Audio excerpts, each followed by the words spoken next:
The recording started.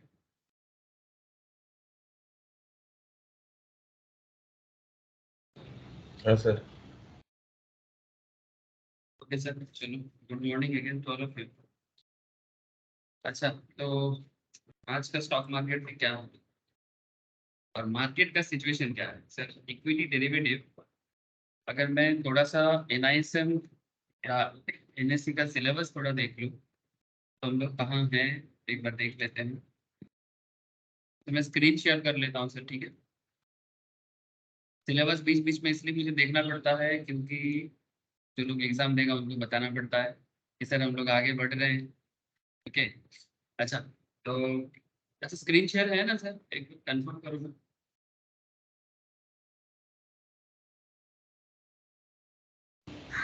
Yes, sir. Okay, तो देखो sir, as per equity derivative NISM और NCFM syllabus, तो we already discussed about understanding of index, basics of derivative, introduction to forwards and futures. Futures के अंदर थोड़ा हम लोग अभी गोताखोर कर रहे हैं, मतलब फ्यूचर पे थोड़ा डिटेल्स में जान रहे हैं। और फ्यूचर के अंदर कुछ ऐसा चीज है जो ऑप्शंस में भी आपको बहुत जोर का काम है, ठीक है। जैसे आज भी हम लोग एक ऐसा टॉपिक में बात करने जा रहे हैं सर, जिसमें हम लोग आज फ्यूचर में बात कर रहे हैं, बट इस चीज पे फिर से डिस्कशन ऑप्शंस पे, ठीक है। तो कोई बोलेगा सर तो फिर ऑप्शंस ही बता दो। नहीं सर, अगर आप बिना फ्यूचर को समझते हुए जाओगे ना, अगर आप फ्यूचर को समझ जाओगे तो मैं आपको इतना गारंटी देता हूँ कि आप ऑप्शंस भी समझ जाओगे, ठीक है। आजकल क्या है ना, जब हम लोग जंप कर देते हैं ना कोई पर्टिकुलर टॉपिक तो मुश्किल तो हो जाता है, मुश्किल। यस, गुड मॉर्निंग सुनता। जब हम लोग टॉपिक जंप कर देते हैं या स्किप कर देते हैं तो उसमें एक प्रॉब्लम होता है। क्या बोलो सर? प्रॉब्लम ये होता है कि नॉलेज जो है ना सर, वो ना आधा अधूरा सा रह जाता है। जैसे एक एग्जांपल दे रहा हूँ मैं। कल एक किसी से बात हो रहा था, मतलब कोई actually as a prospective student query कर रहा था, तो ऑलरेडी मार्केट में काफ़ी ट्रेड करते हैं। तो जस्ट मुझे उनको कुछ पर्टिकुलर मतलब जरूरत है, ठीक है। उनको एक पर्टिकुलर पैटर्न सीखना है या पर्टिकुलर कुछ सीखना है, तो बार बार बोल रहे कि हमें सब आता है, मैं यहाँ पढ़ता हूँ, मैं वहाँ पढ़ता हूँ। कुछ पॉपुलर यूट्यूबर के भी नाम लिया, तो ठीक है, तो फिर अगर पढ़ते हैं तो फिर पढ़िए ना, तो दिक्कत क्या है?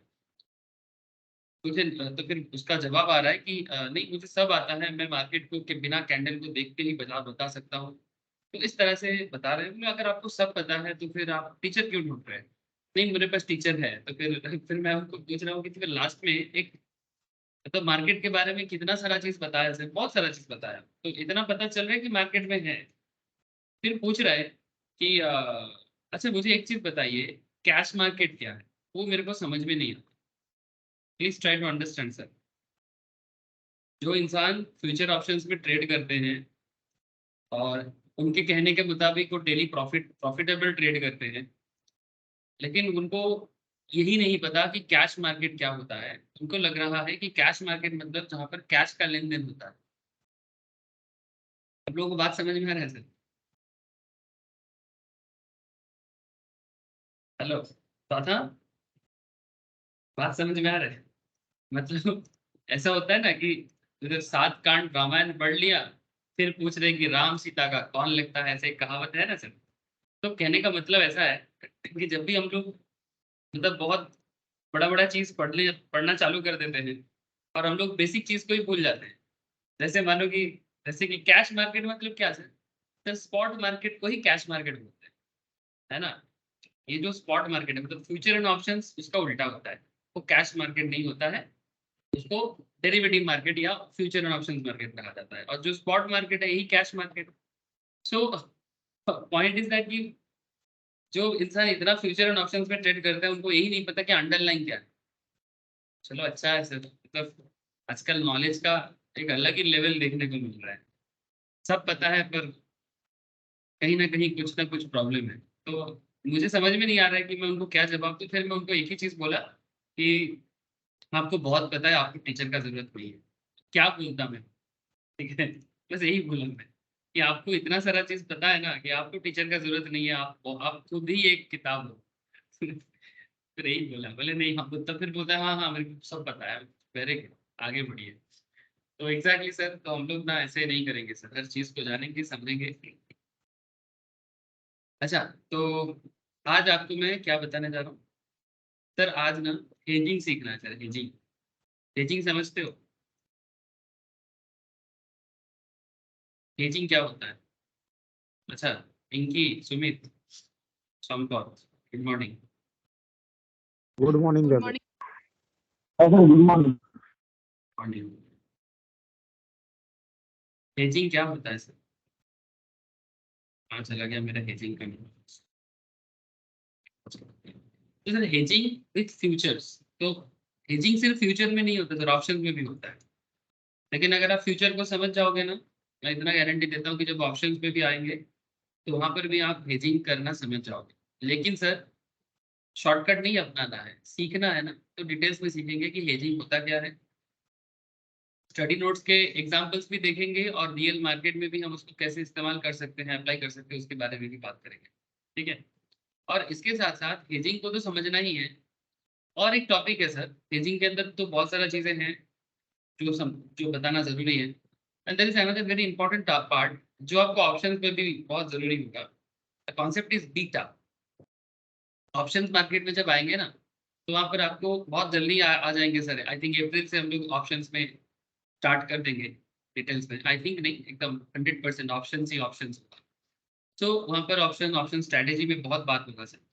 तो ये जो बीटा का कॉन्सेप्ट है, अल्फा बीटा गामा, है ना, तो ये अल्फा बीटा गामा का बहुत बड़ा केस है जो आपको स्पेशली बीटा का। हाँ बोलो। देखा। हाँ टेका, वेरी गुड सर। तो ये बीटा गामा थीटा, जो भी है ये सब चीज मार्केट में बेसिकली एक मैथमेटिकल एप्लीकेशन एरिया है, तो जानना जरूरी है। बीटा का यूज बहुत ज्यादा होता है। तो बीटा अल्टीमेटली आपको क्या सिखाएगा, वो आज आप फ्यूचर में जानोगे, और यही कॉन्सेप्ट को यूज करके आप ऑप्शन में भी अप्लाई कर सकते हो। ठीक है, लेकिन पहले समझना पड़ेगा कि बीटा क्या है। इवन बीटा का इस्तेमाल स्पॉट मार्केट में भी होता है। ऐसा नहीं कि बीटा का इस्तेमाल सिर्फ और सिर्फ फ्यूचर एंड ऑप्शन में होता है, नहीं सर।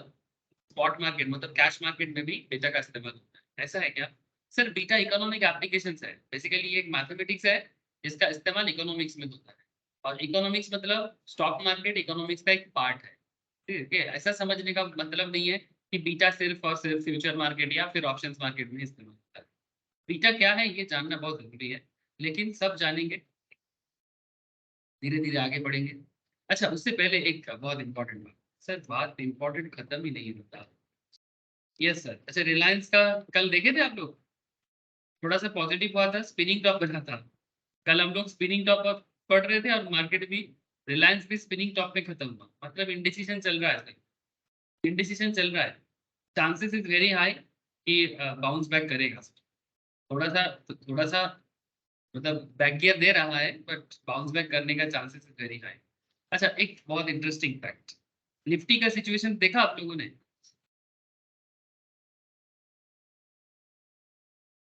कल कल 16946 में डाउन हुआ था, मतलब खत्म हुआ था सर। एक छोटा सा अपडेट है, दे देता हूँ आप लोगों को। सर मार्केट इतना डाउन साइड क्यों है? मार्केट इतना डाउन साइड क्यों है? क्यों मार्केट आगे नहीं बढ़ पा रहा है? ठीक है, या तो साइडवेज लेवल में है 3-4 दिन से, और ओवरऑल देखा जाए तो नीचे ही जा रहा है।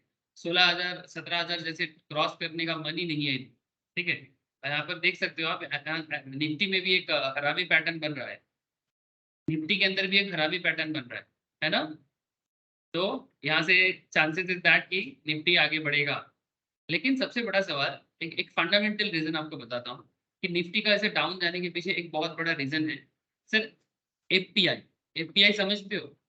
Foreign portfolio investors, foreign portfolio investors, इनका एक बहुत बड़ा रोल प्ले है करंट निफ्टी लेवल को नीचे खींचने के लिए। और आप लोगों ने शायद देखा होगा, अदानी का सारा का शेयर नीचे गया है। देखा है आप लोगों ने? पूरा का पूरा अदानी रेड जोन में चला गया फिर से। चौथा निश्चय ख्याल करो क्या था? सर। ठीक है, तो अभी अदानी, आप अदानी के निफ्टी में अच्छा खासा वेटेज भी है। तो ओवरऑल नॉट सिर्फ अदानी, ओवरऑल मार्केट में भी एक प्रॉब्लम है कि फॉरेन पोर्टफोलियो इन्वेस्टर्स का जो पैसा है ना, लास्ट 15 मंथ्स में, मैं आपको एक स्पेशल डेटा बता रहा हूँ सर, लास्ट 15 मंथ्स में ये सबसे लोएस्ट है फॉरेन पोर्टफोलियो इन्वेस्टर का पैसा। लास्ट 15 महीने में सबसे लो, मतलब लोएस्ट अमाउंट इंडियन मार्केट में है उनका। और वैल्यूएशन वाइज अगर मैं बात करूं तो वैल्यूएशंस का डेटा कितना अमाउंट है, मतलब अगर बिलियन में बोला जाए तो $530 बिलियन, और अगर इंडियन मनी में बोला जाए तो ऑलमोस्ट 43.8 लाख करोड़ का वैल्यूएशन है, जो डाउन गया है। मतलब इतना पैसा नॉर्मली होना चाहिए था, जो नहीं है, मतलब कम हो गया है, ड्रॉप्ड हो गया है। सो ये कहाँ से मिलता है सर ये सब डेटा? सर ये सब डेटा अगर आप डिटेल्स में जानना चाहते हैं तो आप NSDL के साइट में जा सकते हो, ठीक है, आप सेबी के साइट में जा सकते हो, सर सिक्योरिटी एक्सचेंज के साइट में जाके भी आप बहुत सारे डेटा चेक कर सकते हो। जैसे आप देख पा रहे हो सर, मैं चेक कर रहा था तो मैं सोचा कि आप लोगों को भी बता दूं। Look at sir, zip file में होते हैं एफपीआई इक्विटी ट्रेड्स 2022 का डेटा में जनवरी फरवरी तक का डेटा अभी तक अवेलेबल है। तो अगर आप मानो कि फरवरी का डेटा को अगर आप मतलब देखना चाहते हो तो फरवरी यहाँ पर क्लिक करेंगे, इसको एक्सट्रैक्ट करना पड़ेगा मुझे लग रहा है सर। यहाँ से भी आप इसका एक्सेल सीट निकाल के आप देख सकते हो कि एफपीआई का इक्विटी ट्रेडिंग क्या सिचुएशंस है, लास्ट 3 महीने में क्या हुआ था। बेसिकली डेटा रिट्रीव करना पड़ता है ना सर, ठीक है। तो यहाँ पर आपको बहुत सारी चीज़ ऐसे देखने को मिलेगा, ठीक है। तो फिलहाल मैं इस पॉइंट पर ज़्यादा नहीं जाऊँगा, ज़रूरत पड़ने से बाद में आऊँगा सर। और ऐसे मेरा ये एक्सेल लाइसेंसिंग वाला नहीं है तो दिखाएगा भी नहीं होगा। चलो छोड़ दो सर, लेकिन इसको बाहर जाएगा सर।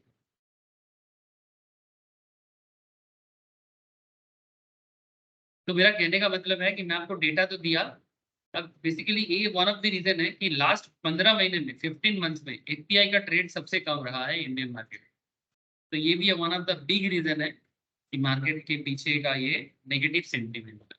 मतलब मैं आपको रीजन बताया। और कल अदानी के शेयर में क्या हुआ है सारे के सारे, उसके पीछे रीजन यही है कि अदानी के बारे में, क्योंकि एनएससी ने अभी अदानी से काफी सारा सवाल कर रहा है, ठीक है। तो वो सवाल जवाब का पॉजिटिव रिपोर्ट जब तक नहीं आ जाता, मार्केट थोड़ा ऐसा ही चलेगा। और एक रीजन है कि 29 मार्च में तो मार्केट एक्सपायरी था। आज आज मार्केट एक्सपायरी भी है, आज नहीं कल है, ठीक है, थर्सडे को, या आज है सर, ठीक है। तो मार्केट एक्सपायरी भी है, तो ये भी रीजन है कि एक्सपायरी में थोड़ा मार्केट डाउन जाता ही है, ठीक है। तो सब कुछ लेके मार्केट में एक नेगेटिव इम्पैक्ट हम लोग लास्ट कुछ दिनों से देख पा रहे हैं। यस, ठीक है सर, ये सब तो मार्केट अपडेट है, बट आप हेजिंग सिखाइए। चलो ठीक है, चलो मार्केट अपडेट थोड़ा सा दिया कि क्यों रीजन, मतलब करेंटली मार्केट नीचे जा रहा है। तो मैं खुद स्टडी कर रहा था तो मैं आपके साथ शेयर कर दिया। इकोनॉमिक टाइम्स में एक रिपोर्ट भी आया, कहाँ चला गया ये, आप लोग भी चेक कर सकते हो। एफपीआई इक्विटी, ये आज का ही रिपोर्ट है। FPI equity asset under management and 15 month low amid falling returns, ठीक है। इंडियन मार्केट में रिटर्न कम जा रहा है, तो इसलिए एफपीआई का इक्विटी कम, मतलब सबसे 15 महीने में कम रहा है। और ये एक बहुत बड़ा रीजन है रिसेंट मार्केट के down trend. Okay sir, hedging बताओ, हेजिंग ये बोझा যাচ্ছে तो समझ में आ रहा है ना जो भी डिस्कशन किया मैंने? हेलो किरे सर, सबसे पहले तो आपको ये समझना पड़ेगा ये हेजिंग वर्ड, सर हेजिंग होता क्या है, व्हाट इज इट, मतलब हेजिंग का मतलब क्या है, कहाँ से आया है, सब इस शब्द का क्या मतलब है। Sir one of the most important and practical application of future is hedging. मतलब हेजिंग का मतलब फ्यूचर मार्केट का एक बहुत बड़ा एप्लीकेशन है हेजिंग।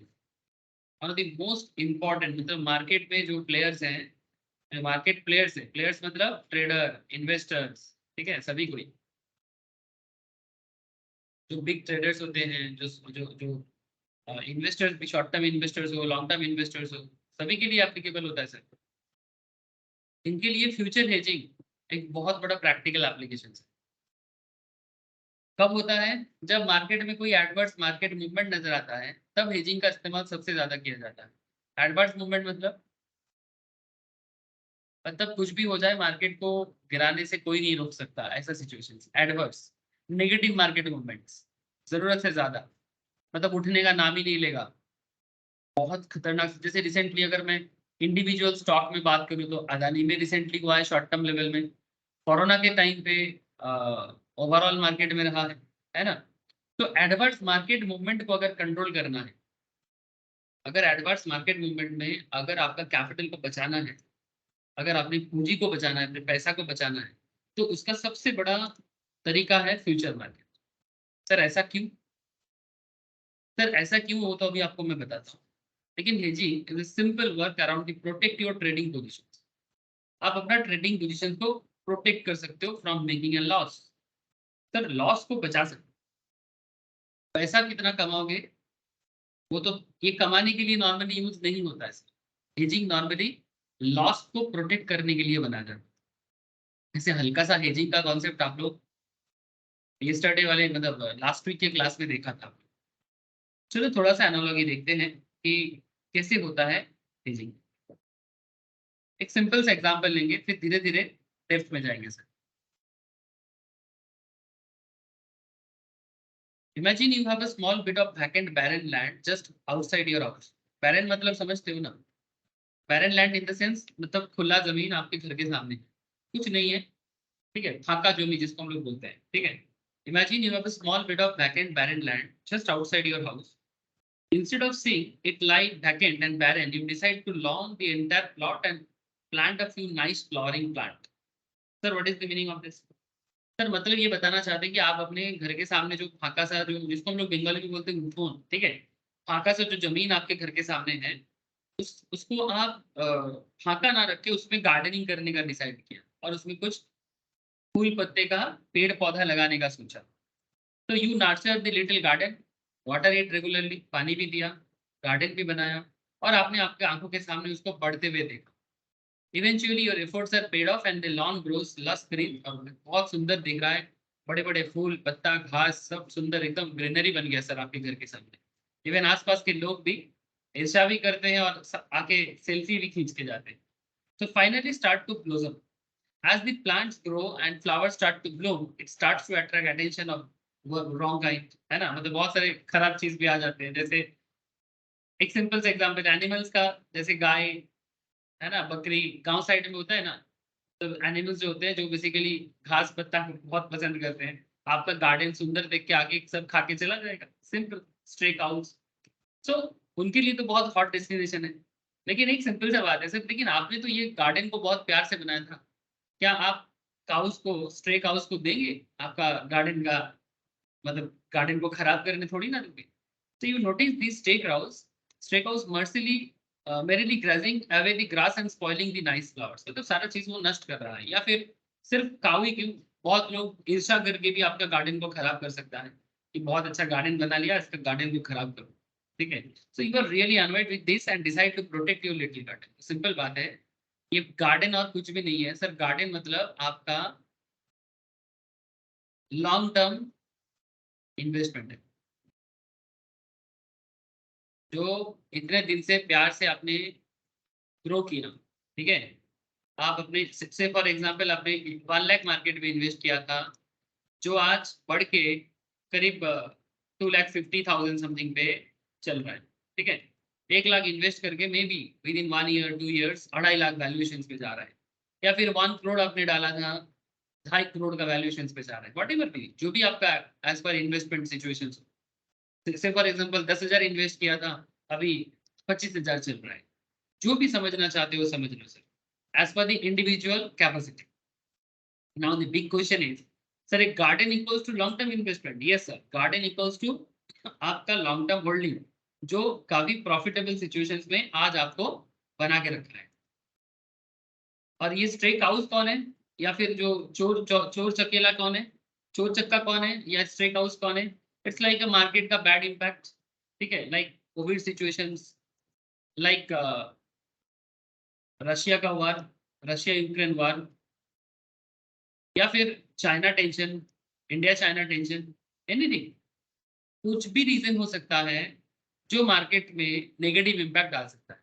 या फिर इन्फ्लेशन, यूएस का इन्फ्लेशन, यूएस बैंकिंग क्राइसिस जो आजकल चल रहा है, US banking crisis, lots of thing हो सकता है जो अल्टीमेटली आपकी इन्वेस्टमेंट ग्रोथ पे क्या कर सकता है सर, रॉन्ग काइंड कर सकता है, जो आपके इन्वेस्टमेंट ग्रोथ पे मतलब बोलते हैं ना हम लोग, मतलब ऐसे बोला जाता है कि हमारे कि सोनी दौसा, सोनी समझते हो ना, सोनी ग्रो जो होता है, माना जाता है कि उनका दृष्टि अगर किसी पे बुरा पड़ जाए तो उसका खतरनाक हालत कर देता है। It's like it's a situation होता है, इसके पीछे अलग कहानी है, तो मैं उस पर नहीं जाऊंगा कि क्यों शनि का दृष्टि पड़ता है, हाँ साढ़े सती क्या होता है उस पे छोड़ो।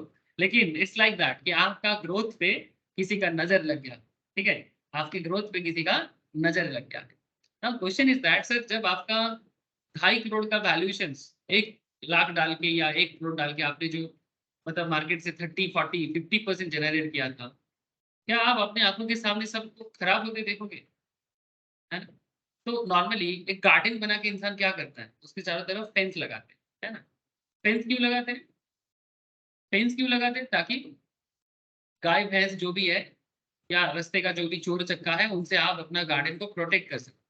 तो this is a hedging, is a protection around the garden to prevent the cows from entering your garden. So exactly hedging in stock market, hedging in future market, hedging in options market, exactly आपके जो loss है उसको protect करने के लिए दिया जाता है। So this is the real applications of hedging. Now question is that sir, ये तो हो गया गार्डन वाला एग्जाम्पल। नहीं सर, मैं गार्डन कहाँ बोला, मैं आपको बोला कि गार्डन का growth is like a your long term holding and protection जो आप गार्डन को बचाने के लिए दे रहे हो, that is your hedging. So imagine you nurture a portfolio by picking each stock after careful analysis. Fundamental, careful analysis मतलब fundamental. Slowly you invest sizable corpus. Corpus in the मतलब capital. Corpus का माने होता है capital. और आपके पास अच्छा खासा कैपिटल ग्रो हुआ है, मतलब कैपिटल एप्रिसिएशन। एप्रिसिएशन समझते हो ना, वैल्यू ग्रो करने को एप्रिसिएशन कहते हैं। जैसे कि मैंने आपको क्या बताया, आपने 1 लाख इन्वेस्ट किया था, आज 1 लाख का वैल्यू 2,50,000 में चल रहा है। तो बहुत इन्वेस्टमेंट रहा है सर, मेरे स्टूडेंट लोगों के पास कितना सारा सारा है। टाटा का ही बात अगर मैं करूँ 2021 में, ठीक है, टाटा मोटर्स, ठीक है, टाटा मोटर्स 110 में खरीदा था, आप लोगों में से ही कोई कोई, ठीक है, 100 टाटा पावर ओपन हो गया, सॉरी टाटा मोटर्स चाहिए। 2021 में टाटा मोटर खरीद के क्या कमाया सर, क्या बोलूँ आप, बड़ा खुश हुआ सब कोई। স্যার আমাকে 2020 স্যার 100 টাকা নিচে ছিল यस सर, वही मैं बोल আমার रहा हूँ, এজেন্ট 2020-21 ছিল में, ছিল 2020-21 100 में টাকা 98 টাকা কিনেছিল 110, 120 ऐसे में बाई किया है। इवन कुछ लोग तो रिसेंटली लास्ट अगर देखा जाए तो 150 में भी 2020 में 200 में भी खरीदा है 2021-22 में। कोई कोई अभी भी होल्डिंग कर रहा है, किसी किसी के पास अभी भी होल्ड है जो लॉन्ग टर्म सोच में है, और किसी ने बेच के प्रॉफिट जनरेट करके निकल गया। जस्ट एक एग्जाम्पल दिया, ऐसे बहुत सारा है। कैम्स है, टाटा मोटर्स है, जो लास्ट 1 साल में काफी अच्छा ग्रोथ दिया है, 1-2 साल में। फिर आपका रिसेंट ट्रेंड में अगर आप देखोगे तो अदानी विल्मर में ग्रोथ था, काफी काफी भयंकर ग्रोथ दिया है, ठीक है। नाम खत्म याद नहीं कर पा रहा हूँ, इतना सारा है जो लॉन्ग टर्म होल्डिंग में। तो लेकिन सर ये सब होल्डिंग करने के बाद अगर कभी अचानक से मार्केट में डाउनफॉल आता है तो कितना बुरा लगता है, सोचो आप, ठीक है ना। अचानक से मार्केट में जब স্যার डाउनफॉल आता है, উইপ্রো ছিল প্রচুর हाँ बोलो।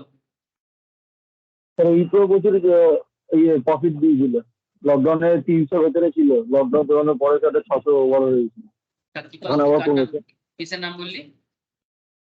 উইপ্রো উইপ্রো विप्रो, विप्रो, हाँ वेरी गुड सर, विप्रो। 200 250 300 চলছিল স্যার তারপর यस হুট सर, করে দেখলাম স্যার 22-23 বেড়ে গিয়ে 600 হয়ে গেছে वही बात मैं कर रहा हूँ, ठीक है।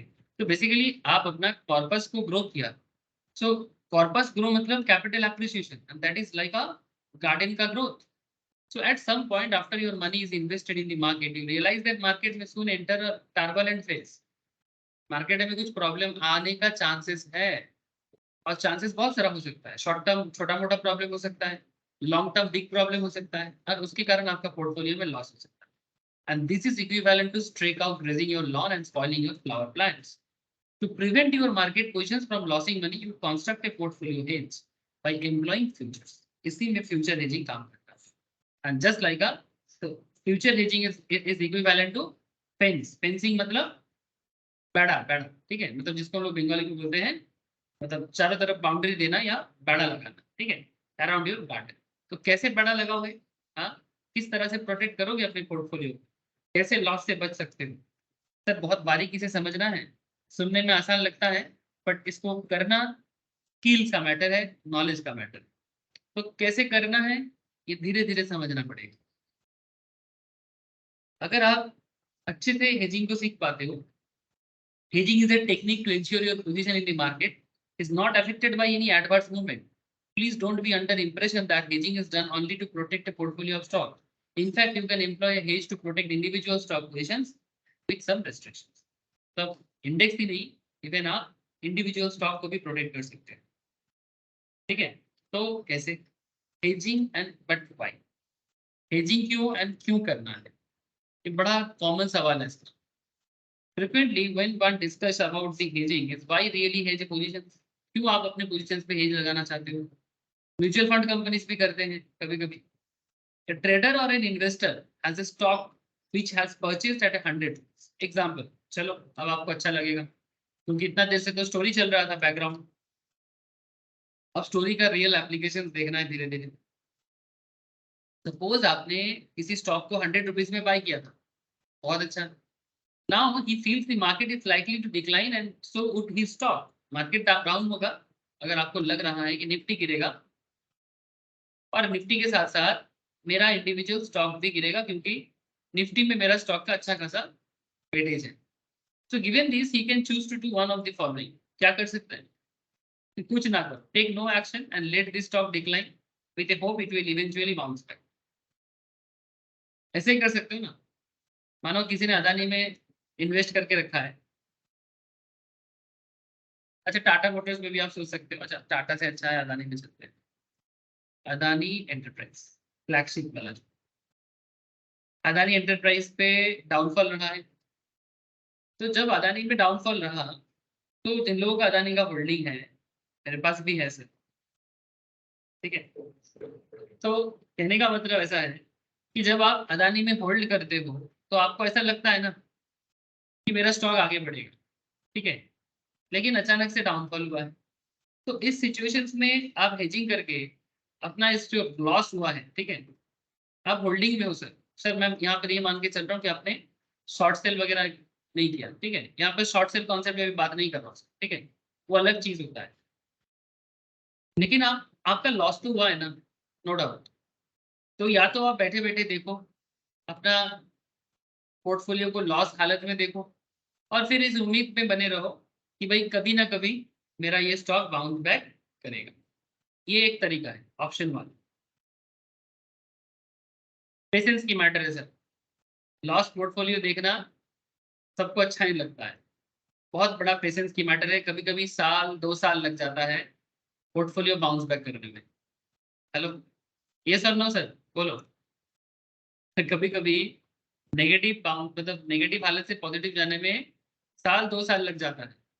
तो या तो आप चुपचाप बैठे रहो और अपने स्टॉक के बाउंस बैक के लिए उम्मीद बना के रखो. जैसे बोलते हैं उम्मीद पे दुनिया कायम है. तो बात ऐसा है कि उम्मीद में बने रहोगे, या sell the stock and hope to buy it back later at lower price, मतलब शॉर्ट सेलिंग.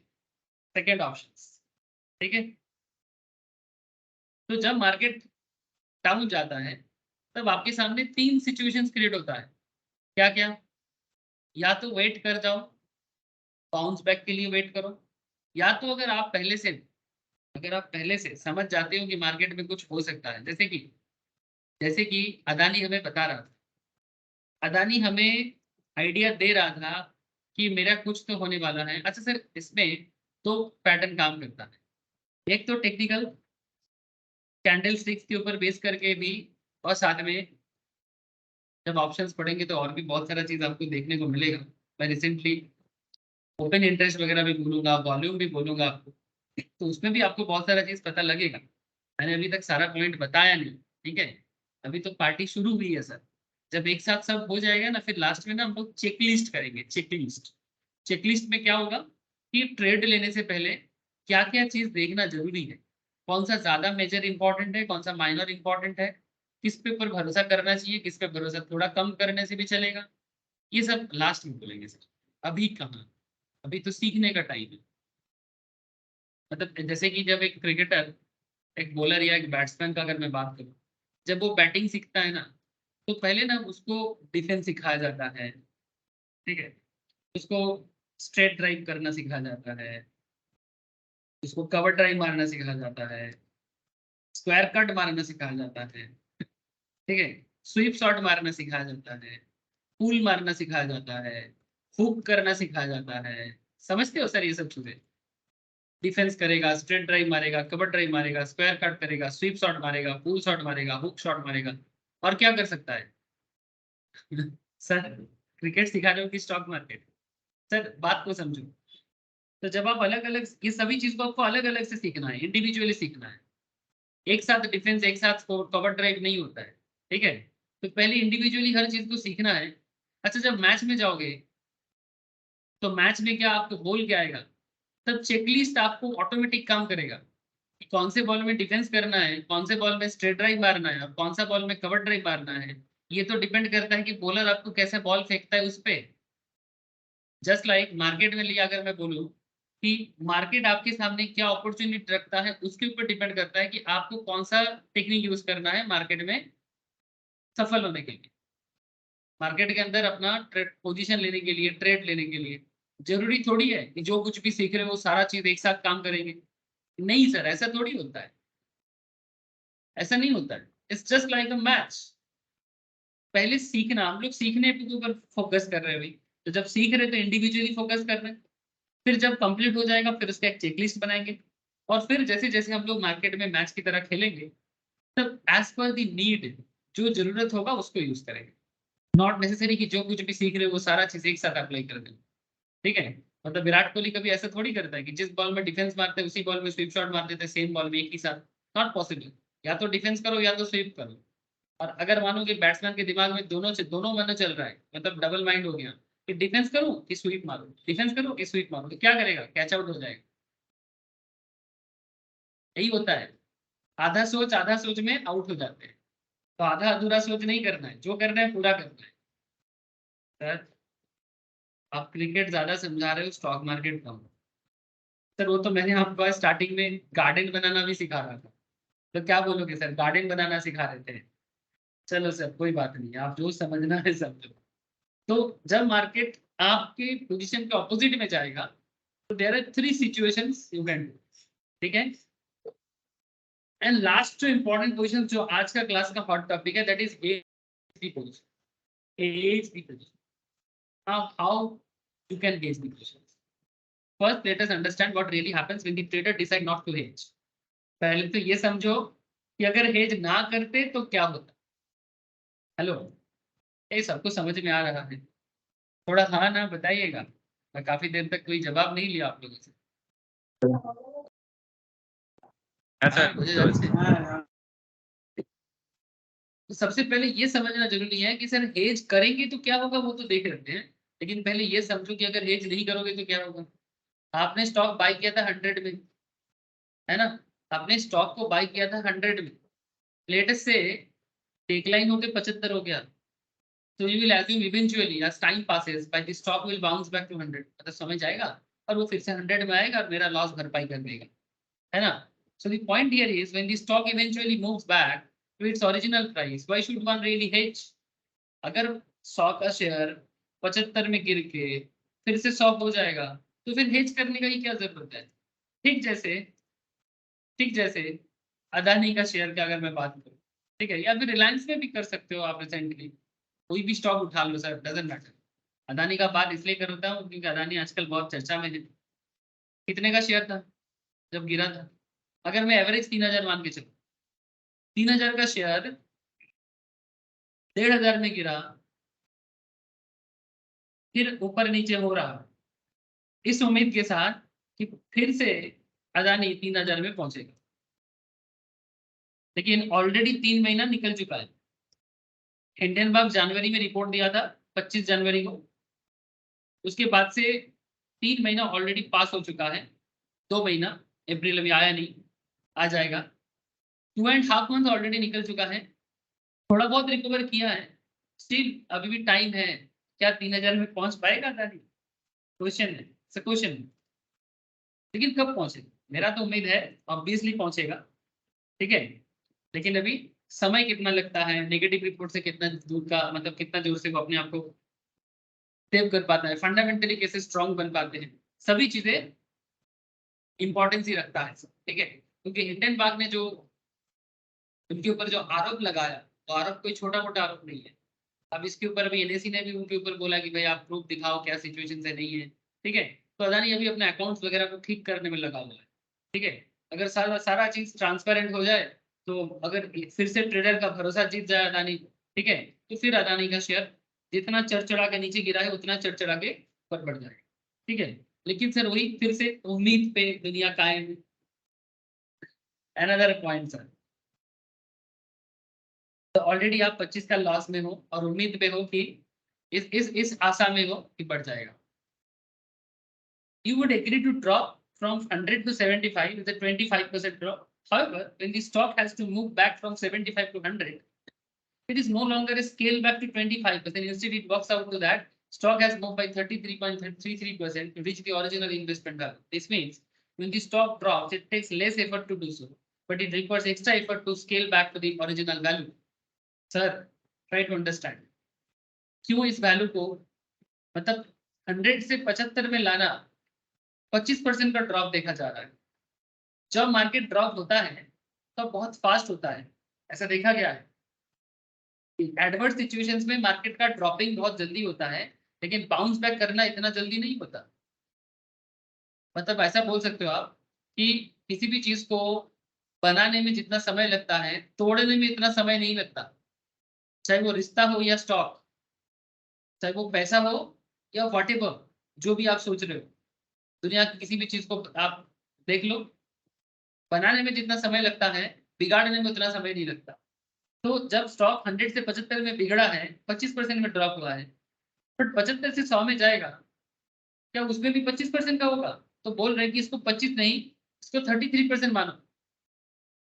मतलब ये एग्जांपल है, it works out to that stock has to move by 33.33% to reach the original investment value. This means when the stock drops, it takes less effort to do so, but it requires extra effort to scale back to the original. And also from my experience, I can say stock do not really go up easily unless, मतलब easily कभी भी stock move नहीं करता, ये सिर्फ मेरा experience क्यों, आप भी देख लो, ठीक है, क्योंकि बुल मार्केट का जो रेंज होता है वो समय लेता है, बुल मार्केट का जो रेंज होता है ना वो समय लेता है। तो जब भी आप एंटिसिपेट करोगे massive adverse movement in market, it always prudent to hedge the positions.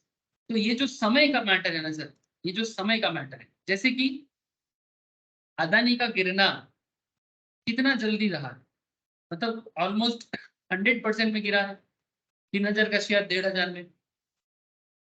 Now question is that कि गिरना इतना जल्दी हुआ है, तो फिर से इसका ग्रोथ भी क्या उतना जल्दी हो रहा, क्या इतना जल्दी हो गया इसका ग्रोथ? देखो ऑलरेडी 3 महीना निकल गया है, तो ये जो 25% की जगह हमारे किताबी एग्जाम्पल में, स्टडी नोट के एग्जाम्पल पे 25% मीन्स 1/4 है ना सर, और 33.33 मतलब 1/3। तो कहने का मतलब है कि अगर डाउन 1/4 में हुआ है तो मूव एटलीस्ट 1/3 में होना चाहिए। इसका मतलब ऐसा है क्योंकि बीच में टाइम वैल्यू ऑफ मनी है, इसके बीच में टाइम वैल्यू है, टाइम वैल्यू। मतलब आप बोलोगे कि मेरा शेयर 100 से 75 में आया, 25% का डाउनफॉल है, और फिर से मेरा शेयर 75 से 100 में जाएगा, तो मुझे 25% का डाउनफॉल मिट जाएगा। लेकिन सर इसमें 25% आने से नहीं होगा, इसमें कम से कम 33.33 आना चाहिए। मतलब 1/4 वैल्यू ग्रो करने से नहीं चलेगा, मोर देन दैट ग्रो करना चाहिए। क्यों? क्योंकि बीच का जो समय गया है उसका क्या, बात समझ में आ रहा है आपको? हेलो, क्या आप लोग बात को समझ पा रहे हो? हाँ बोल, आवाज আওয়াজটা সাউন্ডটা ক্লিয়ার আসছে না। আমাকে মেসেজ কর, মেসেজ কর, পিয়ুষ বলছি। আমারটা হ্যাঁ বিশ্ব বল।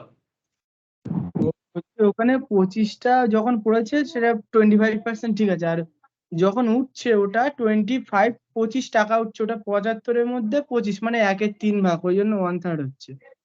হ্যাঁ অ্যাকচুয়ালি তখন তো মেন ক্যাশটা হচ্ছে 75 না, এবার তার মধ্যে 25, ওটা হচ্ছে 1/3 হয়ে যাচ্ছে, ওই কারণে 33% দেখাচ্ছে। 33% দেখাচ্ছে এক্স্যাক্টলি। তো এখানে দুটো জিনিস আছে, একটা টাইম ভ্যালু মানিরও ব্যাপার আছে। হ্যাঁ বল আরেকবার, আমি পিয়ুষের কথাটা শুনতে পাচ্ছি না। পিয়ুষ আমাকে একটুখানি ইয়ে কর, মেসেজ কর, তোর আওয়াজটা কেটে যাচ্ছে, আওয়াজটা কেটে যাচ্ছে। আমি তোর কথা বুঝতে পারছি তুই বলছিস, কিন্তু তুই যে কি বলছিস আমি কথা বুঝতে পারছি। হ্যাঁ বিশ্ব কি বলছিস আরেকবার বল। বলছি কি এটা মানে এটা তো নর্মালি এমনি 75টা তো অরিজিনাল ভ্যালু, মানে কমার পরে যেটা হয়েছে। এবার 75-এর মধ্যে 25 তো এমনি 33%ই হয়তো। হ্যাঁ 75 এ 25 33% হচ্ছে, ঠিক আছে। মানে সেটা বলছি না, অন্য কোনো এমনি নর্মাল গ্রোথ করতে গেলে 25 টাকা 75টাকে 25 করতে গেলে আমার এমনিতেই 33% এফর্ট দিতে হবে, তাহলে 100-তে যাবে। কারণ তো আমি 100-তে যাবে এক্স্যাক্টলি। আর এখানে আরেকটা ম্যাটারও আছে, টাইম ভ্যালু মানিরও একটা ব্যাপার আছে, দুটো জিনিস একসাথে কাজ করছে, ঠিক আছে। একটা তো 25% যেটা তোরা এখান থেকে বুঝতে পারছিস, আর এটাকে স্কেল ব্যাক করতে গেলে 33.33% এ মুভ ব্যাক করতে অরিজিনাল ক্যালকুলেটর থেকে। So basically point is that कि स्टॉक का गिरना कॉम्पेरेटिवली इजी है, बट स्टॉक का वापस अपने पोजीशन पे जाना इतना इजी नहीं, not so easy. Yes view से टाइपिंग चलছে, आंसर क्वेश्चनটা নিয়ে আগে তুই ওটাই বলছিলি 25%টা 100 এর উপরে ক্যালকুলেশন হয়ে, বাট 75 থেকে 25 টাকা গ্রোথ করতে 1/3 ইনক্রিজ দিতে হবে, তাই বলছি। यस ঠিক বলছি, বিশ্বজীবনও তাই বলে। Very good sir, very good. Calculation part में आप लोग एकदम परफेक्टली बोले, सही हो गया। लेकिन इसमें मैंने और एक पॉइंट यहाँ पर आप लोगों को एम्फेसिस किया कि समय का जो वैल्यूएशन है उसमें भी एक अलग एफर्ट लगता है। तो 175 में गिरा है, इसमें जैसे इतना फास्ट हो गया, लेकिन एग्जैक्टली जब इसको वापस ग्रोथ करना है तो इतना समय लगा रहा है, 75 से फिर से 100 में जाएगा, तो बीच का टाइम का जो गैप है वो गैप में भी तुम्हारा लॉस है, मतलब उसमें भी तुम एक समय का लॉस कर रहे हो, तो वो भी एक इम्पॉर्टेंट मैटर है। तो तुम्हें अल्टीमेटली ग्रोथ के लिए वेट करना पड़ता है। तो इस पर्टिकुलर सिचुएशंस को हेजिंग के थ्रू से आप लोग समझ सकते, मतलब इसको हेजिंग के थ्रू से काफी बार इस लॉस को मैनेज किया जाता है। But how? whenever anticipates a reasonably massive adverse movement in the market, it is always prudent to hedge the position. अगर आपको लग रहा है कि मार्केट गिरेगा तो आप हेज कर सकते हो। What about the second option? The second option where the investor sell the positions and buys back the same at a later stage, requires one to time the market, which is not something easy to do, but basically short sell का बात कर रहे हैं, and you all know the short sells. Okay, when the trader transact frequently, will also not get the benefit of long term capital taxations, है ना। अगर बार बार आप करोगे तो लॉन्ग टर्म कैपिटल गेन में जो सुविधा होता है वो आपको बेनिफिट नहीं मिलेगा। नीडलेस टू से फ्रीक्वेंट ट्रांजैक्शन आल्सो इनकर एडिशनल ट्रांजैक्शन फीस, तो बार बार ट्रांजैक्ट करोगे तो एग्जैक्ट फीस भी बढ़ेगा। सो कहने का मतलब है कि for all these reasons hedging makes sense as he virtually insulate the position in the market and therefore become indifferent to what really happens in the market. It is like taking a vaccine shot against a virus. Okay. Hence, when the trader hedge, he can be rest assured the adverse movement in the market will not affect his position. मतलब वो basically इतना कहना चाहते हैं कि अगर मैं hedge कर लेता हूँ तो मेरा पोजीशन मेरा वही उसी जगह में बना रहेगा। बट हाउ, इसमें रिस्क क्या है और इसका कैलकुलेशन क्या हो सकता है, ये मुझे थोड़ा आपको बताना चाहिए। तो चलो पहले तो ये देख लो सर रिस्क क्या क्या हो सकता है। So before we proceed to understand how we could hedge our position, I guess it is important to understand what that we are trying to hedge. So obviously, as you can imagine, we are hedging the risk, but what kind of risk? मतलब hedge तो करोगे, hedge में दो risk आता है sir, एक systematic risk और एक होता है अनसिस्टमेटिक रिस्क। ये डिस्कशन म्यूचुअल फंड्स में भी होता है।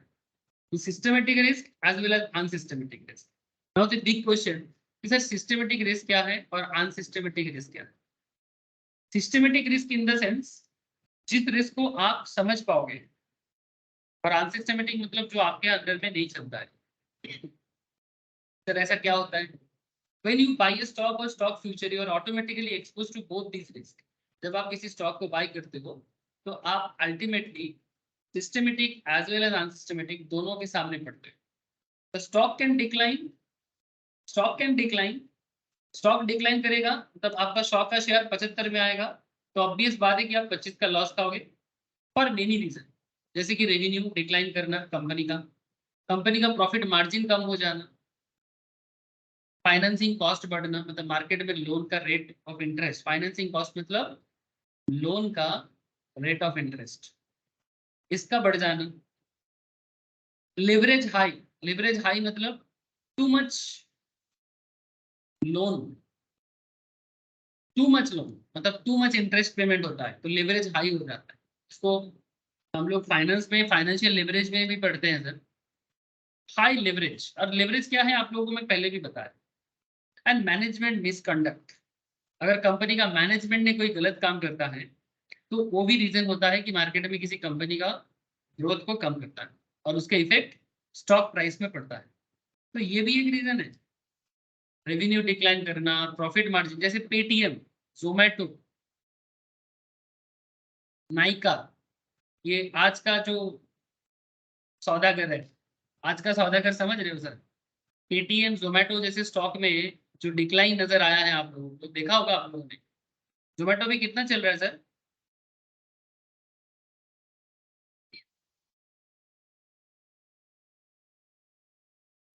जोमेटो कितना चल- 40 जोमेटो जब आया था, बहुत ज्यादा पुराना डेटा तो नहीं है, जोमेटो कभी इस रेंज में चल रहा था सर।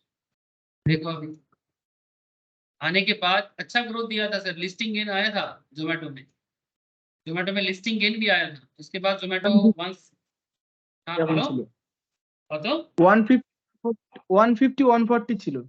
150 140 ছিল, but look at now, last कुछ दिनों से जोमेटो 40-50 रेंज में ही घुमा फिरा कर रहा है, ठीक है। So what is the reason behind this? The main reason is the revenue part, investors are not happy. बोल আমাদের তো নিউ কোনো বিজনেসের কিছু নেই, ডেলিভারি বিজনেস ওটাই চলছে আপাতত। ठीक है, डिलीवरी बिजनेस भी उसका मेन बिजनेस है, न्यू बिजनेस नहीं चाहिए, ठीक है। तब कहने का मतलब बहुत सिंपल है, आप जिस बिजनेस पे हो उस बिजनेस में स्केल अप करो ना। मतलब इन्वेस्टमेंट जितना हुआ है उस हिसाब से, इन्वेस्टमेंट के हिसाब से रिटर्न कब आएगा? और जब तक रिटर्न जनरेट करना चालू नहीं करोगे, बेसिकली प्रॉफिटेबल रिटर्न तो आ रहा है बट अभी भी बैलेंस शीट प्रॉफिटेबल नहीं हुआ सर। अगर आप इसका एनुअल रिपोर्ट चेक करोगे और इसका प्रॉफिटेबिलिटी चेक करोगे तो आपको पता लगेगा इसका प्रॉफिटेबिलिटी लेवल में अभी बहुत दूर है प्रॉफिट पे। सेम प्रॉब्लम पेटीएम के साथ भी हुआ है, सेम प्रॉब्लम नाइका के साथ भी हो रहा है। अब चेक करोगे तो पता लगेगा। तो these are the internal reason कि स्टॉक में ग्रोथ होते होते डाउनफॉल आता है और डाउनफॉल के बाद फिर उम्मीद में दुनिया कायम है। ये देखो कैसे गिरा है जोमेटो, ठीक है। उम्मीद पे दुनिया कायम है, फिर सोच रहा है फिर से कभी 150 रेंज में जाएगा। तो बात जाने का नहीं है, बात है कि इसके पीछे का क्या रिस्क आ सकता है, तो आपको रिस्क समझना चाहिए। तो अगर कंपनी का रेवेन्यू डिक्लाइन करता है, प्रॉफिट मार्जिन डिक्लाइन करता है, कंपनी का फाइनेंस कॉस्ट, जैसे अदानी के पीछे जो रिसेंट दाग लगा है वो है कि अदानी का लोन बहुत ज्यादा है, लोन हेवी लोन है, और जो अदानी अपने एसेट से रिपे करना मुश्किल हो सकता है, ऐसा इंडियन बैंक ने बताया। अदानी ने उसको कंप्लीटली डिक्लाइन किया और ऐसा भी कहा है कि इंडियन बैंक ने कि अदानी ने अपना बैलेंस शीट को मैनिपुलेट किया है, मतलब ऑडिटर ने मैनिपुलेट करवाया, ऐसा इंडियन बैंक का मानना है। अब ये सब चर्चा चल रहा है, अभी सेबी एनएसई सब देख रहा है कि सच में है कि नहीं है। तो हायर फाइनेंसिंग कॉस्ट ये भी इम्पैक्ट करता है स्टॉक प्राइस पे। तो ये सब हाँ बोलो। যদি লোন অ্যামাউন্টের মতন যদি না থাকে তাহলে তো স্যার যারা লোন দিচ্ছে তারা তো সবাই এটা তো ঠিক করে লোন দিতে তো অনেকেই তাহলে अति बोलते हैं जिसकी ठीक जरा है। लोन दीचे মানে লোন গিভার মানে ব্যাংক। হ্যাঁ তো তারপর অ্যাসেট দেখিয়ে দিচ্ছে না যেটা আছে তার ভিত্তিতে লোন প্রোভাইড করছে সেরকম देख इसमें बैंकिंग फ्रॉड भी चलता है। यस बैंक ने क्या किया, হ্যাঁ कई बार এটা করতে পারে কারণ স্যার ওটা আমি করে দেবে যেটা कई बार ওদের बैंकिंग ভেরিফিকেশন দিতে পারে कई बार बैंकिंग फ्रॉड भी चलता है, ऐसे यस बैंक की सिचुएशंस में देखने को मिला है। अच्छा ऐसा नहीं कि बैंक से गलती नहीं हो सकता, बैंक का जो मैनेजर्स है वो भी जब बड़ा डिसीजन लेता है तो उनसे भी गलती हो सकता है, गलत लोगों को ज्यादा लोन दे सकता है। अच्छा रिसेंटली आप लोगों ने इसका ही देखो ना, अरे हम लोगों ने केस स्टडीज नहीं किया था अमेरिका वाला बैंक का, क्या नाम है कंपनी का, सिलिकॉन वैली। क्या उसने गलती नहीं किया जिसका इफेक्ट आज पूरा बैंकिंग सेक्टर में अमेरिका से लेके इंडिया तक हर जगह में दिख रहा है। तो कि इनसे भी तो गलत इम्पैक्ट पड़ता है, गलत लोन दे देते हैं, गलत इन्वेस्टमेंट कर देते हैं। तो ऐसा नहीं कि इनसे गलती नहीं होता, उनका गलती का ही तो इफेक्ट है। हाई लिवरेज मतलब बेसिकली जब कंपनी का लिवरेज हाई होता है, हाई लिवरेज मतलब too much risk and management misconduct, मतलब मैनेजमेंट की तरफ से अगर कुछ भी गड़बड़ होता है, सीईओ सीएफओ की तरफ से, डायरेक्टर की तरफ से, ये भी इम्पैक्ट करता है stock price. So all these reasons represent a form of risk. In fact, there could be many other similar reasons and the list can go on. और भी चीजें हो सकता है, बट ये सब डिटेल्स अगर आप लोग समझना चाहते हो तो उसके लिए जब आप लोग फंडामेंटल पढ़ोगे ना तो उसमें मैं ये सब डिस्कशन आपको और डिटेल्स में करता हूँ। बट करेंटली रिस्क तो है ना सर, समझना है। There is one thing common in all these risks, they are all company specific risks. For example, imagine you have investable capital of 1 lakh rupees आपके पास है और आप मानो कि HCL टेक्नोलॉजी शिव नादर का कंपनी है उसमें इन्वेस्ट करना चाहते हैं। Few months later, HCL makes a statement that their revenues have declined. HCL ने स्टेटमेंट डिक्लेयर किया कि हमारा रेवेन्यू डिक्लाइन किया, तो क्वाइट ऑब्वियस HCL का स्टॉक प्राइस डिक्लाइन करेगा, which means you will lose money on your investment. However, this news will not impact HCL competitors. Tech Mahindra और Mindtree जैसे कंपनीज, उनके स्टॉक प्राइस में इंपैक्ट नहीं करेगा। Likewise, if the management is guilty of any misconduct, say for example insider trading, ठीक है, tech Mahindra stock price will go down and not its competitor. तो ये सब प्रॉब्लम हो सकता है। जैसे रिसेंटली अगर रिलायंस का देखो तो रिलायंस का मेन प्रॉब्लम है कि इनका प्रॉफिट कम हुआ है, क्वार्टरली प्रॉफिट थोड़ा सा कम गया है, इसके कारण रिलायंस का शेयर पे थोड़ा सा आपको डिग्रोथ दिख रहा है, ठीक है। So clearly these risk which are specific to the company affect only the company in question and not others, and जो सिर्फ कंपनी स्पेसिफिक होते हैं उसे अनसिस्टमेटिक रिस्क कहते हैं, क्योंकि वो आपके कंट्रोल में नहीं है।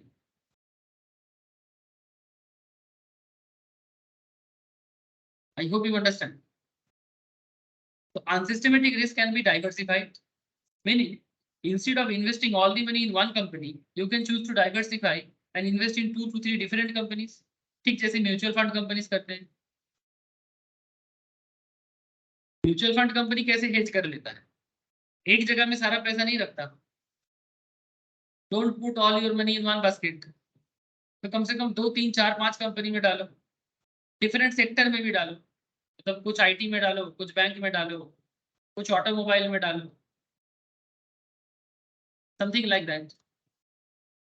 तो सपोज आपके पास 1 लाख था, you decide to buy HCL for 50,000 and may be Karnataka bank limited for other 50,000। तो दोनों ही बैंक हो गया, सॉरी एक आईटी हो गया एक बैंक हो गया। Under such circumstances even HCL stock price decline as per the going to unsystematic risk. Unsystematic क्या होता है मैं बताता हूँ, इकोनॉमिक मैटर है सर। अनसिस्टमेटिक में इकोनॉमी आ जाता है। The damage is only on half of the investment and other half is invested in a different company. In fact, instead of just 2 stock, you can have 5 stock or 5, 10 stock maybe or 20 stock होंगे। 2 की जगह 5 stock में भी invest कर सकते हो अलग अलग, just like a mutual fund.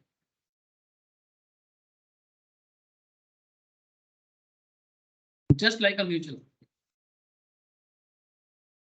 fund exactly इसी तरह से डाइवर्सिफाई करता है और वो एक्चुअली हेजिंग कॉन्सेप्ट को ही यूज करता है। और वो जो करता है वो basically systematic and unsystematic risk को ही कंट्रोल करने का कोशिश करता है, नथिंग मोर देन दैट। आप लोग आगे जाके म्यूचुअल फंड के लिए भी काम कर सकते हो और आजकल सभी बड़े बड़े ब्रोकिंग फर्म का म्यूचुअल फंड्स का भी बिजनेस है। आईसीआईसीआई देख लो, मोतीलाल ओसवाल देख लो, व्हाटएवर, सबका। तो जस्ट लुक एट, इनके पास जो पैसा है इसमें इसको अलग अलग जगह में इन्वेस्ट करके रखे, percentage wise, percentage of net assets. तो कहने का मतलब बहुत सिंपल है कि systematic risk as well as unsystematic risk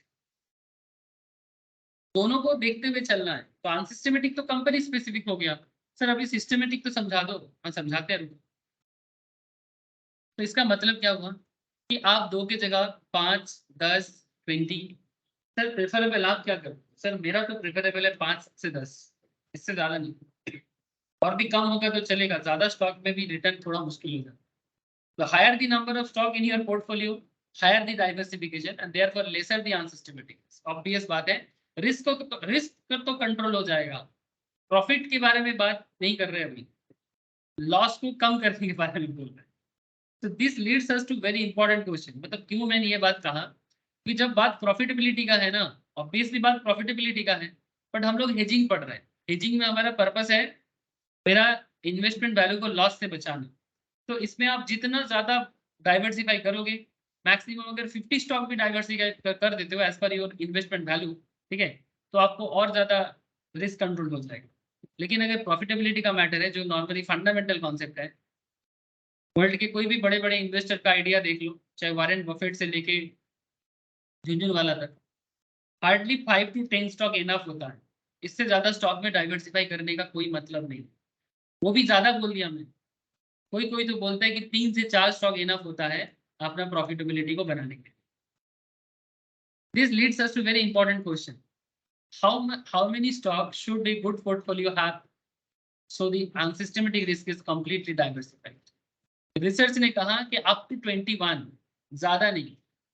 अगर किसी के पास 20 से 21 स्टॉक्स है तो वो डाइवर्सिफिकेशन के लिए, रिस्क कंट्रोलिंग के लिए अच्छा माना जाता है, specially for unsystematic risk.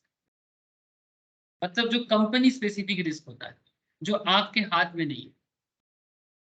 Okay sir तो फिर क्या म्यूचुअल फंड कंपनी यही अप्रोच यूज करते हैं? The answer is yes. Now unsystematic risk equals to diversifiable risk.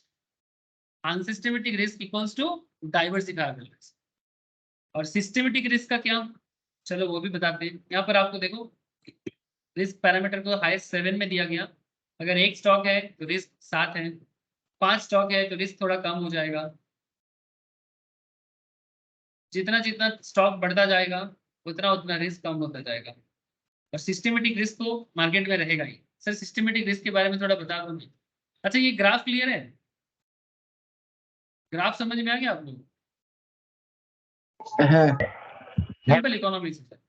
जब आपके पास 1 स्टॉक है तो हाईएस्ट रिस्क है 7, ठीक है। जब 5 स्टॉक है रिस्क थोड़ा कम हो गया। जब 10 स्टॉक है रिस्क और थोड़ा कम हो गया। इस तरह से ठीक है। जितना नंबर ऑफ स्टॉक कम रहेगा उतना रिस्क बढ़ेगा, जितना नंबर ऑफ स्टॉक बढ़ेगा उतना रिस्क कम। ना अब धीरे धीरे आपको बात को समझना है। सर अनसिस्टमेटिक रिस्क के बारे में तो बात समझ में आ रहा है, बट व्हाट अबाउट सिस्टमेटिक? जैसे कि मैंने आपको बोला कि आपको कम से कम 20 स्टॉक तो होना चाहिए सिस्टमेटिक अनसिस्टमेटिक रिस्क को डाइवर्सिफाई करने के। डाइवर्स मतलब अलग अलग जगह में अपना पैसा को आप डिस्ट्रीब्यूट कर दो ताकि एक साथ सारा का सारा स्टॉक लॉस में ना चले जाए, ठीक है। मतलब आईटी सेक्टर फॉल कर सकता है, मे बी बैंकिंग नहीं। जैसे बैंकिंग फॉल कर सकता है, ऑटोमोबाइल नहीं। ऑटोमोबाइल फॉल कर सकता है बट मे बी फार्मा नहीं। और जब फार्मा फॉल कर सकता है मे बी इंश्योरेंस सेक्टर नहीं, समथिंग लाइक दैट। कुछ तो होगा, कुछ तो होगा। सो एक साथ सारा थोड़ी खराब होता है। तो अब बात करते हैं सिस्टमेटिक। इवन आफ्टर डाइवर्सिफिकेशन के बाद भी एक प्रॉब्लम रह जाता है and that is known as systematic risk. मतलब डाइवर्सिफाई करके आपने अनसिस्टमेटिक को कंट्रोल करने का कोशिश तो किया, बट सिस्टमेटिक को कैसे कंट्रोल करोगे? सिस्टमेटिक तो सारे स्टॉक के लिए कॉमन है। There are usually macro economic risk. ये इकोनॉमिक्स का sir, systematic risk is a economic risk. Specially इसको मैक्रो इकोनॉमिक आता है। इकोनॉमिक में दो चीज होते हैं सर, एक माइक्रो और एक मैक्रो। माइक्रो इकोनॉमिक्स जो होता है ना सर, वो इंडिविजुअल मैटर पे, demand, supply, production, cost, market, market in the sense competitive market के बारे में बात करता है। माइक्रो इकोनॉमिक्स इंडिविजुअल पैरामीटर में बात करते हैं, इकोनॉमिक्स का बेस है। और मैक्रो इकोनॉमिक्स ना, मैक्रो इकोनॉमिक्स इम्पैक्ट में बात करता है, एग्रीगेट में बात करता है। Aggregate in the sense overall economy में क्या इम्पैक्ट पड़ता है। ठीक जैसे आजकल आप देख रहे हो कि सिलिकॉन वैली बैंक ने अमेरिका में प्रॉब्लम किया, उसका इफेक्ट इंडिया में भी पड़ रहा है। अमेरिका में, यूएसए में इन्फ्लेशन हुआ, यूके में इन्फ्लेशन हुआ, उसका इम्पैक्ट इंडिया में पड़ रहा है। इसका रीजन बेसिकली इतना है कि यूएसए या यूके का जो बैंकिंग लेवल से या फाइनेंशियल इंस्टीट्यूशन से जो पैसे का फ्लो होता है, सिंपल बात, कैपिटल का जो फ्लो होता है, वो कैपिटल फ्लो इंडियन मार्केट के लिए भी होता है।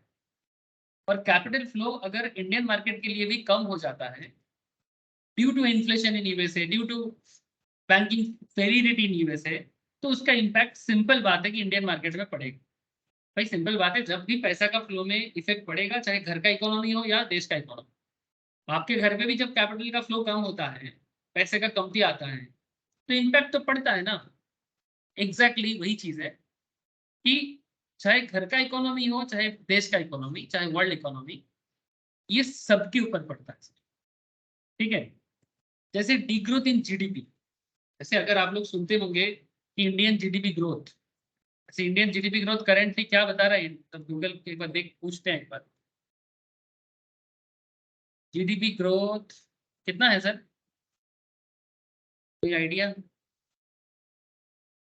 2021 के बाद 8.7%, लेकिन रिसेंटली थोड़ा सा वर्ल्ड बैंक या आईएमएफ का रिपोर्ट चेक कर सकते हो, कंट्री वाइज आपको जीडीपी ग्रोथ रेट का पता लगेगा।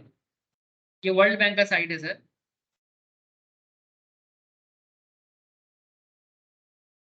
কত আছে রে তুই জানিস? স্যার এই 6.4 পর্যন্ত মনে হয়।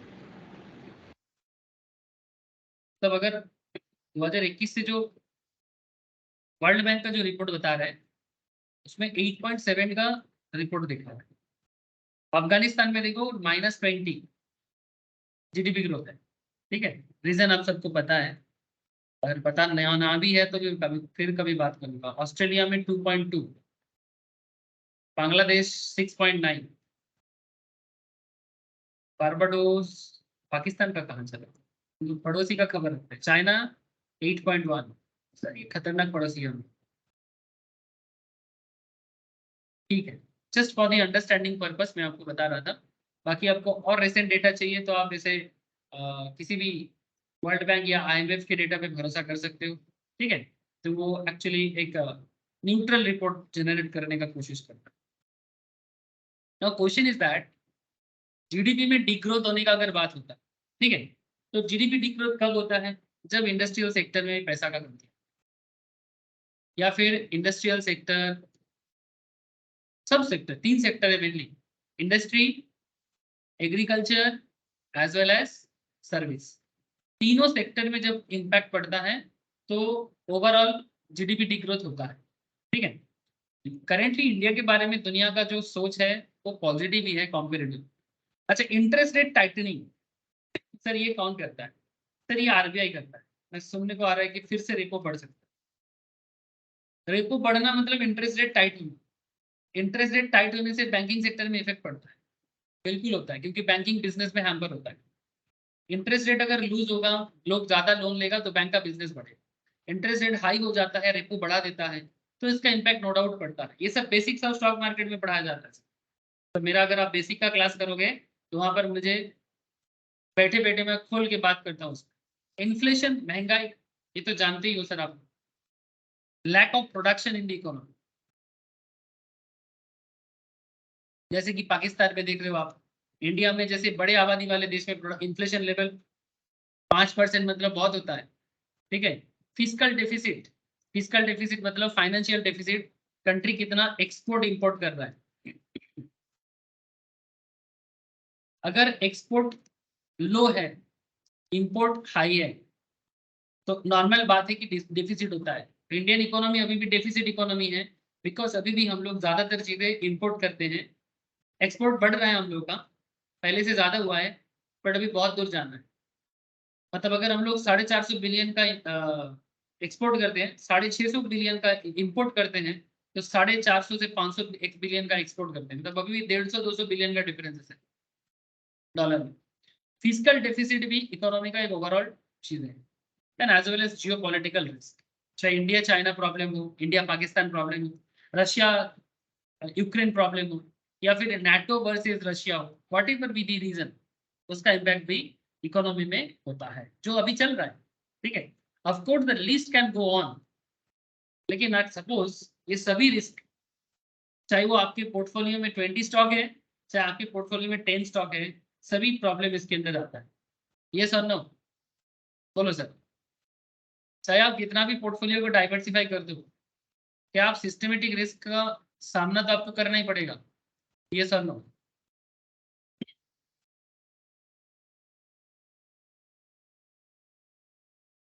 बात समझ में आया कि नहीं आया? হ্যাঁ হ্যাঁ বুঝতে পেরেছি। तो बेसिकली सिस्टमेटिक रिस्क क्या है? It's inherent in the system and it can not really be diversified. Exactly इसको डाइवर्सिफाई करना इतना आसान नहीं है।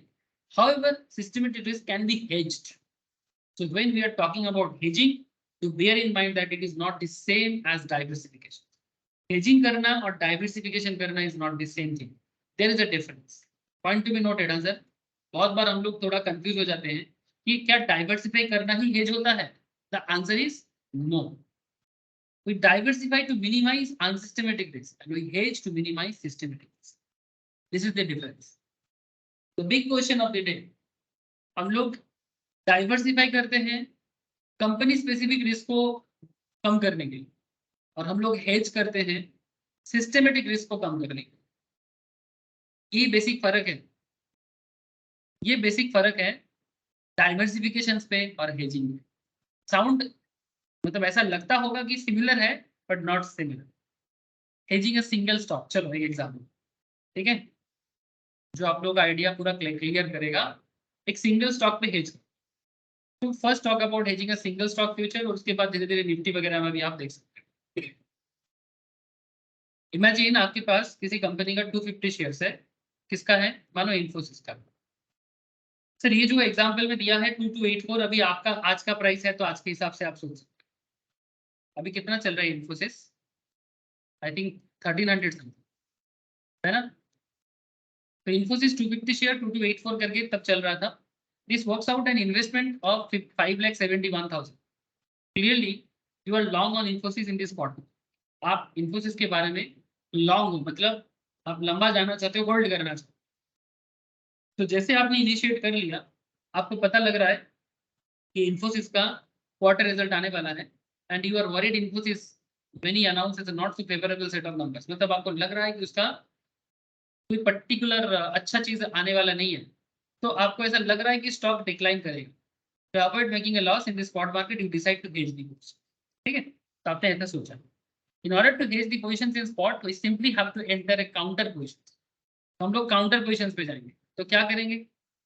काउंटर पोजिशंस के लिए, since the position is spot is long, क्योंकि आपने स्पॉट मार्केट में, मतलब कैश मार्केट में लॉन्ग है, स्पॉट और कैश सेम चीज होता है। स्पॉट मार्केट में आपने बाई करके रखा, फ्यूचर मार्केट में शॉर्ट करना है। तो क्या करना है, क्योंकि आपका पॉइंट ऑफ व्यू क्या बन गया है सर, अब सिचुएशन बहुत इजी लगेगा आपको, because you already know how short cell work. तो पॉइंट ऑफ व्यू बहुत सिंपल है, आप 2285 में सेल करोगे, सेलर बनोगे सर। 2285 में सेलर बनोगे, क्यों? क्योंकि आपको पता लग गया है, आपका पॉइंट ऑफ व्यू जा रहा है कि इन्फोसिस का शेयर नीचे गिरने वाला है। सो जस्ट शॉर्ट ऑन 2285, 280 का 250 का स्टॉक लॉट साइज है, कॉन्ट्रैक्ट वैल्यू है 5,71,000 का। Now one hand you are long on Infosys, एक तरफ आपने इन्फोसिस को कैश मार्केट में और स्पॉट मार्केट में बाई करके रखा। Okay, this is your Infosys का कैश। हाँ बोलो। বলছি যে যদি ধরো সাপোজ আমি ফিউচার মার্কেটেই ধরো নর্মালি যে কোনো শেয়ার যদি আমি মিড মান্থের কন্ট্রাক্ট নেই, আর যদি তোমার একটা নিয়ার মানে নর্মাল যেই মান্থে আমি কন্ট্যাক্ট নিচ্ছি সেই মান্থেই যদি একখানা যদি আমি সেলের কন্ট্যাক্ট নিই তাহলে ওটাও তো হেজিংই হয়ে গেল यस আলটিমেটলি। यस यस तो बेसिकली ऑप्शंस में चला गया। और इवन मैंने लास्ट दिन की क्लास में भी तो सिमिलर इसी चीज में बोला है कि सिमिलर मंथ पे, मिड मंथ, नियर मंथ पे तुम कैसे कॉन्ट्रैक्ट को कर सकते हो, वो भी हेजिंग ही होता है obvious, মানে ठीक তাহলে है। ধরো ক্যালেন্ডার স্প্রেডের সাথে তাহলে এটা ডিফারেন্সটা তাহলে কি হয়ে গেল? ওটা তো जी actually sir, calendar spread. Obviously तो स्प्रेड को काम करके अल्टीमेटली अपना रिस्क को ही कंट्रोल करना है। बट हेजिंग का जो रियल यूज है फ्यूचर मार्केट का, उसका मेन यूज है कि तुम जब तुम्हारे पास लॉन्ग टर्म होल्डिंग है तुम उसको कैसे कंट्रोल कर सकते हो। That is the main purpose of future hedging. Future में लोग इसीलिए हेज करते हैं ताकि उसका लॉन्ग टर्म होल्डिंग जो है उसमें इम्पैक्ट मतलब इम्पैक्ट लॉस कम पड़े। ये दोनों के डिफरेंसेस है, ठीक है। तो वही पर्पस है इस चैप्टर को पढ़ने का। जब तुम्हारे पास ऐसा क्लाइंट होगा जिसके पास लॉन्ग टर्म होल्डिंग है और वो नहीं चाहता कि उसका होल्डिंग वैल्यू कम हो जाए, ऑब्वियसली कोई नहीं चाहेगा, तो इन दैट केस तुम अपने क्लाइंट को या फिर खुद के लिए सिमिलर अप्रोच अपना सकते हो। लेट मी फिनिश, तुम्हें समझ में आ जाएगा, मैं समझ सकता हूँ, क्योंकि एकदम बैकग्राउंड से लेके एंड तक जाता हूँ तो तुम लोग थोड़ा सा चिंता में पड़ जाते हो कि पता नहीं इतना डिटेल्स में क्या ही चल रहा है। लेकिन सर डिटेल्स में पढ़ने का एक फायदा है कि अभी पेशेंसफुली पढ़ते हो ना तो आगे जाके और क्वेश्चन नहीं रहेगा, काफी सारा क्वेश्चन क्लियर हो जाएगा। थोड़ा वेट कर जैसे। नाउ पॉइंट क्या है, आप एक तरफ इन्फोसिस में स्पॉट मार्केट में लॉन्ग जा रहे हो, मतलब बाई फर्स्ट सेल लेटर, ठीक है, and we short on the Infosys in future market although at different price. However, the variation in price is not concerns, है ना। आप लोगों को पता है कि क्यों वेरिएशन होता है, फ्यूचर प्राइसिंग फॉर्मूला हम लोग ऑलरेडी कवर कर चुके हैं। So directionally we are neutral. You will shortly understand what this means. That means, चलो आपका हिसाब देखो, इसको बोलते हैं आर्बिट्ररी प्राइस। आर्बिट्ररी मतलब समझते हो, मतलब एट ए टाइम एक साथ एक जगह में बाई करना दूसरी जगह में सेल करना। So after initiating this trade, let us arbitrarily imagine different price points for Infosys and see what will be the overall impact. मतलब यहाँ पर arbitrary मतलब यहाँ पर बताना चाह रहे हैं कि आप just imagine करो कि अलग अलग प्राइस जोन में आपका प्रॉफिट लॉस क्या हो सकता है। तो अभी इमेजिनेशन मतलब रियल लाइफ में कुछ भी हो सकता है। तो आपने 2284 में बाई किया था स्पॉट मार्केट में, अगर मार्केट बाद में 2200 में चला जाता है 84 का लॉस है। सर 2290 में अगर मार्केट चला जाता है तो आपका 6% का प्रॉफिट है। 2500 में क्लोज होता है तो 216 का प्रॉफिट। अगर फ्यूचर मार्केट देखो उल्टा होगा, शॉर्ट में आपने सेल किया 2285 में और 220 में आपने बाई कर लिया तो 85 का प्रॉफिट हो गया। शॉर्ट सेलिंग याद करो सर, भूलना नहीं है। 2285 में तुम सेल कर रहे थे, 2290 में बाई करोगे तो 5% लॉस, इधर 215 का लॉस। ओवरऑल अगर देखा जाए तो तुम इधर 84 का लॉस, 85 का प्रॉफिट।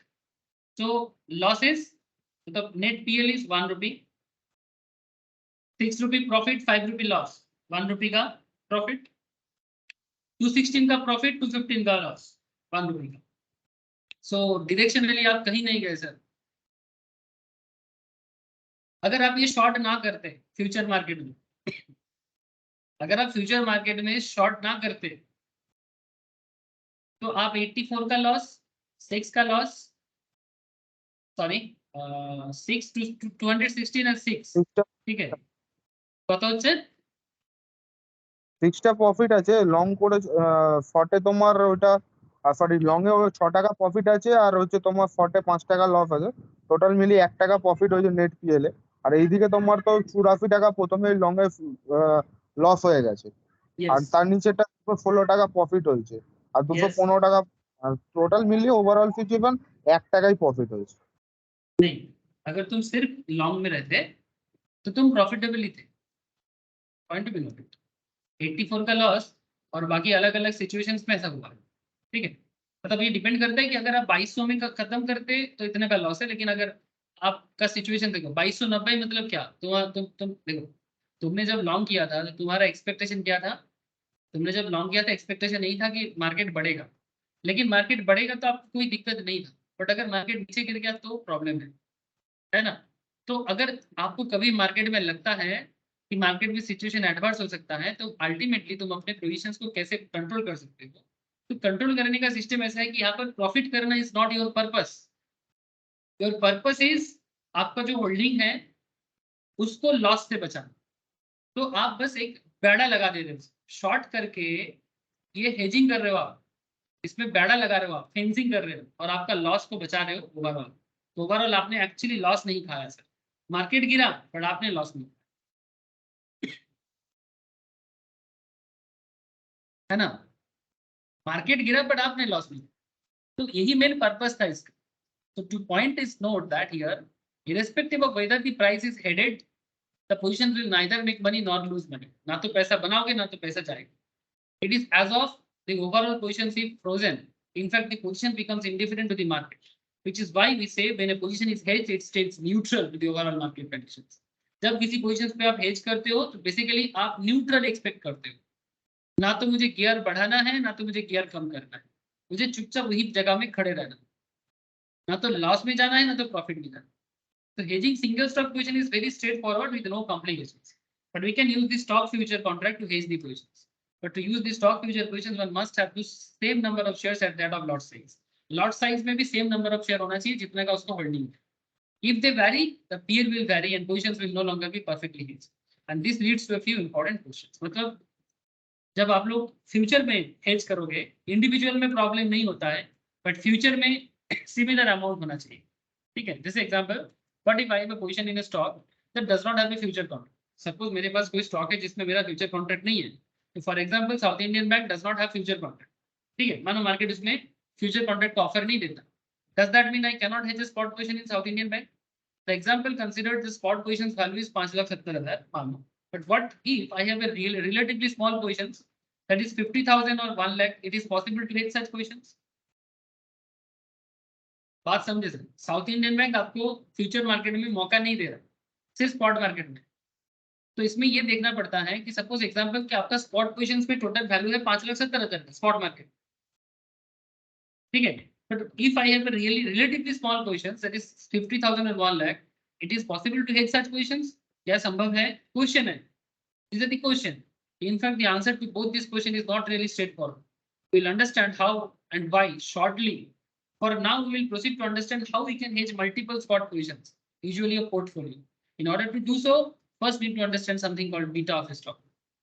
देखो सर, अब हम लोग धीरे धीरे ऐसे पॉइंट में आ गए, गहराई में बोलते हैं ना गोताखोर लगाना, देखते देखते डुबकी लगाते लगाते कहाँ पहुंच गए थे। सिंपल से एक क्रिटिकल सिचुएशन पे जा रहे हैं, ठीक है?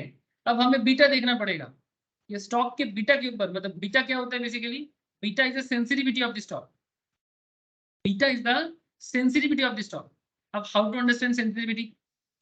सेंसिटिविटी क्या होता है सर? किसी पर्टिकुलर, मतलब क्या बताऊं आपको, सेंसिटिविटी को समझने के लिए ये नेक्स्ट क्लास में मैं डिटेल्स में बात करूंगा बीटा को लेके। जैसे यहाँ पर एक एग्जाम्पल दी कि market moves up by 2% tomorrow, तो मेरा स्टॉक का क्या होगा, मतलब अदानी का क्या होगा? अगर निफ्टी 2% में बढ़ता है तो अदानी का क्या होगा, रिलायंस का क्या होगा? डिपेंड करता है हाउ रिस्की और volatile stock compare to market index. मतलब निफ्टी और सेंसेक्स के कंपैरेटिवली मेरा पर्टिकुलर स्टॉक कितना रिस्की है। और फिर ऐसा सवाल भी हो सकता है how risky stock compare to, मतलब कोई अदानी का शेयर कितना रिस्की है कंपैरेटिवली रिलायंस का शेयर। एग्जांपल दे रहा हूँ XYZ ABC के लिए।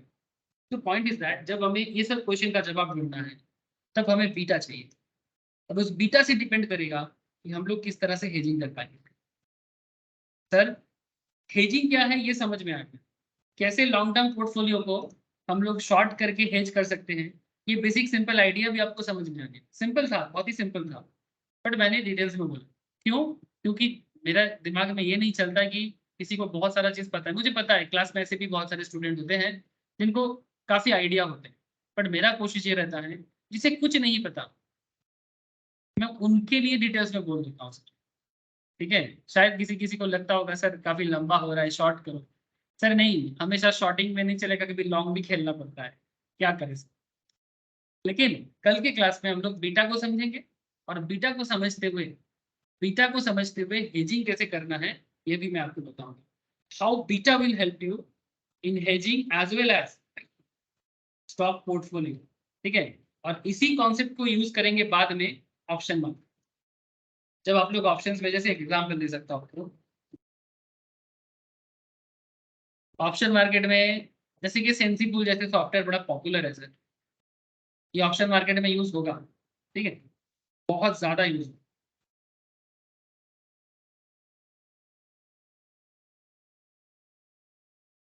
अभी जस्ट एक आइडिया दे रहा हूँ मैं कि जब किसी पर्टिकुलर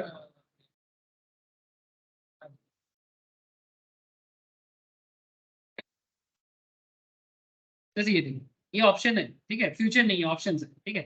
तो यहाँ पर अगर आप देखोगे तो ये रहा ग्रीक, दिख रहा है ना। जैसे मैंने ग्रीक में क्लिक किया, ग्रीक में क्लिक करते ही आपको यहाँ पर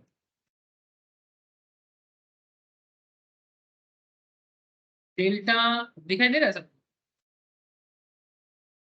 तब ये डेल्टा का भी तो फ्यूचर में सीखोगे, अब यही डेल्टा बाद में थीटा, डेका, गामा देगा ऑप्शन मार्केट में। ऑप्शन मार्केट में ये चीज काफी डिटेल्स में बात होगा सर, लेकिन कॉन्सेप्ट अभी से बिल्ड करो, कुछ नहीं तो एटलीस्ट डेल्टा को समझो। अगर डेल्टा समझ जाते हो ना तो धीरे धीरे थीटा, डेका, गामा, वेगा सब समझ जाओ। समय देना पड़ेगा सर, हड़बड़ी नहीं करना, ठीक है। सो डोंट वरी, अभी तो बस शुरू हुआ है, बाकी चर्चा नेक्स्ट क्लास में करते हैं। ओके, विशो, इंकी, पीयूष, संपद, सुमित तथा क्लियर हाँ ना? सर। ठीक है सर, हाँ फिर दादा। कल मिलते हैं, बाकी चर्चा करें। ओके। ठीक है sir. Okay, thank you sir, Tata. रखिए सर। Okay sir. सर